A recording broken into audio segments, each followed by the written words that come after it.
ईश्वर के पास जाए और वह आपके पास आएगा। याकूब के नाम पत्र अध्याय 4 पद संख्या 8 है। मधुरिम सुप्रभात। मेरे प्रिय भाइयों और बहनों, युवा साथियों और मेरे प्यारे बच्चों, स्वागत है आपका ट्रिनिटी क्रॉनिकल्स के वचन सन्मार्ग की इस श्रृंखला में।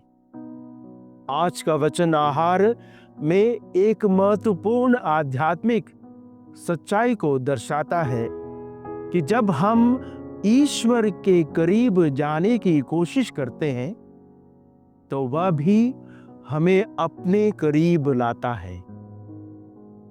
आज के संदर्भ में यह वचन हमें याद दिलाता है कि ईश्वर के साथ सच्चे और व्यक्तिगत संबंध बनाने के लिए हमें आत्मिक प्रयास करना चाहिए।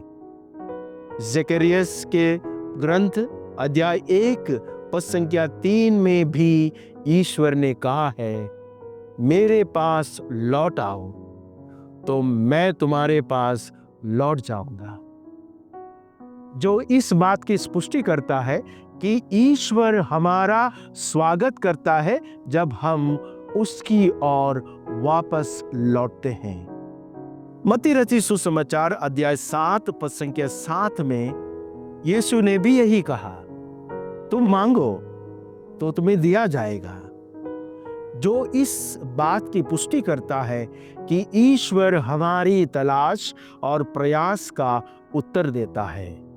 निर्गमन ग्रंथ अध्याय 30 पद संख्या 17 से 21 में ईश्वर ने मूसा को एक पवित्र स्थान के लिए निर्देश दिए थे, जो यह दर्शाता है कि ईश्वर की उपस्थिति के लिए शुद्धता और संपन्नता आवश्यक है।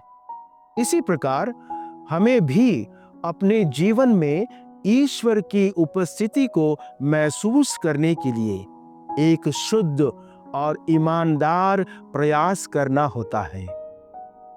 मलाकी के ग्रंथ अध्याय 3 पद संख्या 7 में लिखा है, तुम्हें अपनी राहों को सुधारना होगा, जो इस बात को स्पष्ट करता है कि हमें अपने जीवन में सुधार और आत्मनियंत्रण की आवश्यकता है, ताकि हम ईश्वर के करीब जा सकें।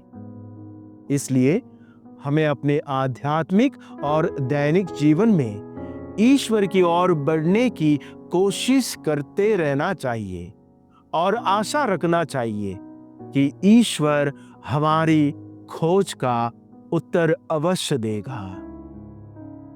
सफल दिन की शुभकामना सहित आपका जीवन प्रभु में आध्यात्मिक परिवेश के संपर्क में हमेशा बना रहे।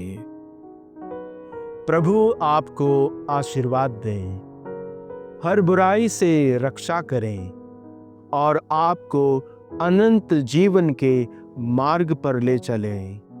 आमीन।